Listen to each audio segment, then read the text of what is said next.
So today I'm down in the basement. I'm going to be working on replacing this uh, copper line with some PEX that I had left over.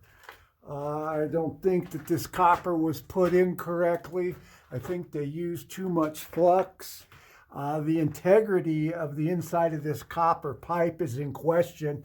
Otherwise, I could go ahead. I got plenty of copper fittings I could put on there, but I've got some PEX.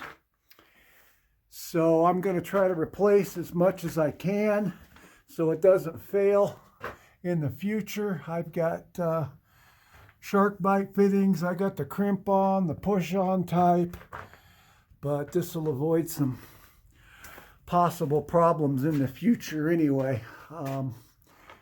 This house is old. It's over 100 years old. You can see some old knob and tube there, and there's been stuff scabbed in here everywhere. And so we're going to start here.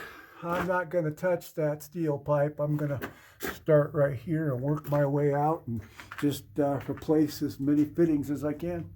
So that's our project for today.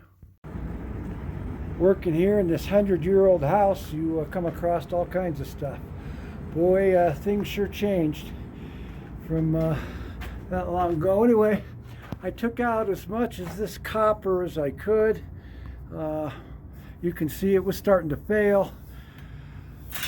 I replaced it all with the PEX that I had. We started here, needed a new brass fitting in there.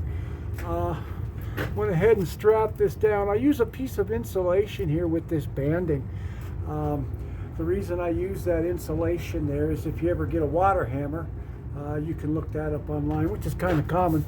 It won't be rubbing on the metal and then rub a hole in that. So anyway, I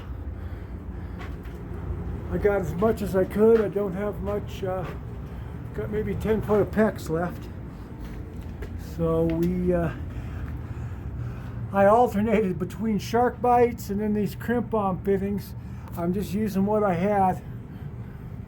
So I did run into a problem over here. This goes up to the upstairs bathroom sink. And after I turned everything on, I noticed water was dripping here. Well, I get upstairs and look underneath the bathroom sink, and the old valve that was coupled with copper was leaking. So I had to go get a shark bite run, and I ran shark bite up in there, but that wasn't the funnest part.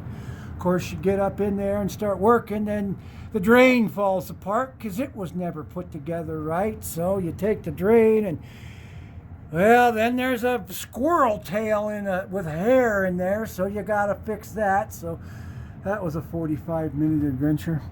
Anyway, we pretty much wrapped her up. I might strap her up. This is the hot water line right here. I'm going to put a piece of insulation on this so it doesn't rub. But anyway, we're pretty much done down here and got all the plumbing done. So anyway, see you.